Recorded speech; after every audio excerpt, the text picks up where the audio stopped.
Talk on the KBYR Morning News and Comment with Glen Biegel, featuring technology and lifestyle expert Dr. Tracey Wilen. 7:35 a.m. KBYR News Time. The hour sponsor for this hour of the program, my good friend Dr. Dan Kiley. He is the one person you need in your life. He is a conservative dentist. 562-9209. Online at lakeotisdental.com. Let me go to Dr. Tracey Wilen. Dr. Wilen, thanks so much for being on KBYR. Oh, thank you, Glenn. All right, you've got a long list of things that you have done in our country, and I want to make sure that people know who you are. Dr. Tracey Wilen, she's a prominent leader. She impacts technology, society, work, and careers, a scholar at Stanford University, and leadership positions at Apple, HP, Cisco, and the Apollo Group, and we just had them on, actually.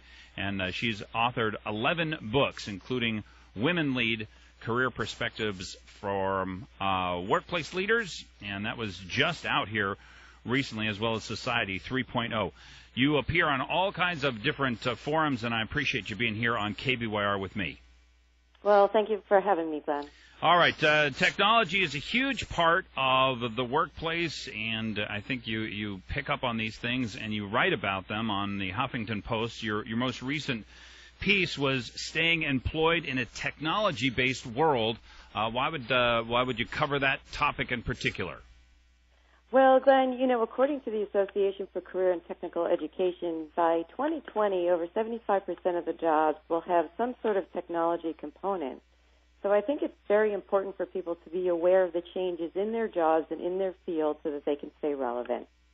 Talking here with Dr. Tracey Wilen, I would imagine a lot of different types of work are going to be transformed by technology. Do you have a list of some of them or some ideas in which we might be able to keep track of them? Well, Glenn, I don't think anything won't be touched by technology, but a few examples, manufacturing has 3D printing and additive manufacturing.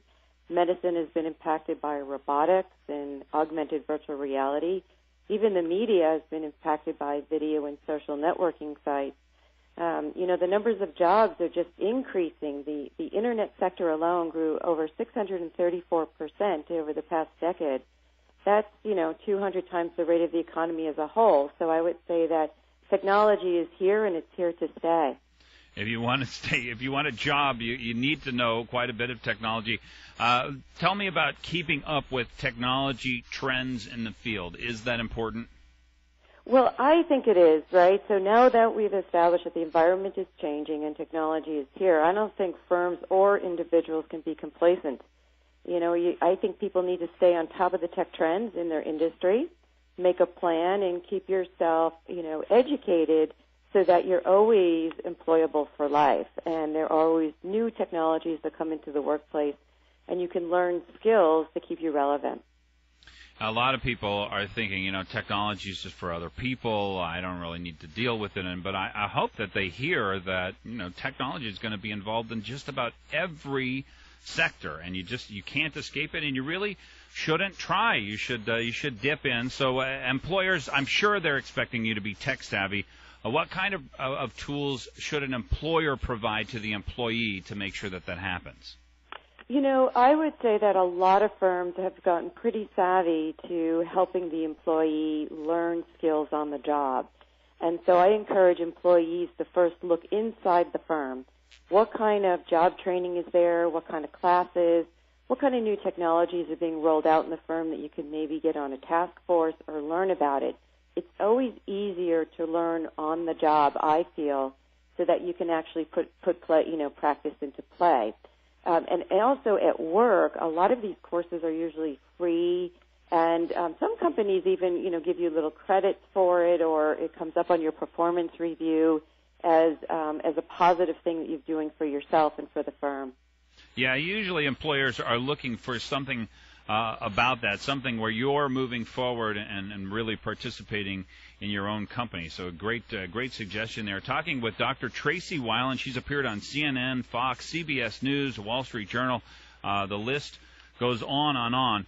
I would imagine there are still a lot of employers who don't see the benefit in providing these technology upgrades to their own employees. What do you do when you run across that kind of an employer? Right. So then if you can't find something internally, then I would look out, externally. And I myself go to Apple and Microsoft religiously to learn about technology and practice with it. I also stop by all the phone stores, so I know all the latest technology and how to use the various devices. And I've also taken community college and adult education. So there are other ways that you can learn. Some of it is free, and some of it is very nominal. Oh, I stop by the phone stores, too, but that's mostly just to fool around and dream. All right. Is there there've got to be places that are very expensive. A lot of people want to make money off of training you with the Internet. I would hope there are places that are free, though. Absolutely. I mean, I think if you are comfortable with going online, then I would say there's so many tutorials that the software firms just offer. You can do a search and look up pretty much anything. If you go to YouTube these days, you can pretty much learn anything and everything online. And now, actually, the colleges out there have free MOOCs, which are these massive open online courses where if you feel like you need to be in a classroom type of setting, but online at home, then you also have offerings from there. Yeah, and the costs for these are dropping dramatically. People are really trying to get these virtual classrooms full, so it's a great opportunity there. All right, we've got the tough question, and it is the dreaded new skill. How about what happens when you want to learn a new technology skill? Doesn't necessarily relate to the current job that you're in. Yeah, I think if you're looking to develop a new technology skill, again, if you're in the work environment, I would encourage, one, joining a project team or a task force so that you can kind of dip into it a little bit. Good suggestion. And then, two, if you see that you like it, propose a lateral move, or some people even propose what they call internal internships. I really want to learn what technology group is doing over there. Could I be assigned to work over there maybe for 8 weeks or 3 months to roll out a project, and maybe someone from over there would like to come to my department to learn about what I do. So I always think it's safer when you're inside environments that you know the products and services very well than to pick up the extra skill, and you also have a strong support system while you're there. Talking here with Dr. Tracey Wilen. You will recognize her from any of the number of places. You can find her online, the Huffington Post, the Examiner, the Christian Science Monitor. She's a global speaker on the impact of technology and on a working career. And if you want to keep your career, it sounds like you really do need to make sure that you're up to date on the newest in technology. All right, let's talk about tips for someone who's been in a job for a while, but they're not learning anything new, and they want to increase their employability, maybe possibly looking outside the company. Glenn, that happens a lot actually in IT, especially if you're working for small startup firms. You've learned everything that you can do, and actually IT people tend to move jobs more rapidly than other employees just because they understand they have to keep up on the technology. So it might be time to look outside the firm. Again, I never encourage anyone to leave the firm until you have your next job set up for you in place. But if you are someone that needs to keep up on technology, right now the longevity of a job is about 4 years and 4 months, and then it might be time for you to move on and go to your next stop and learn something new.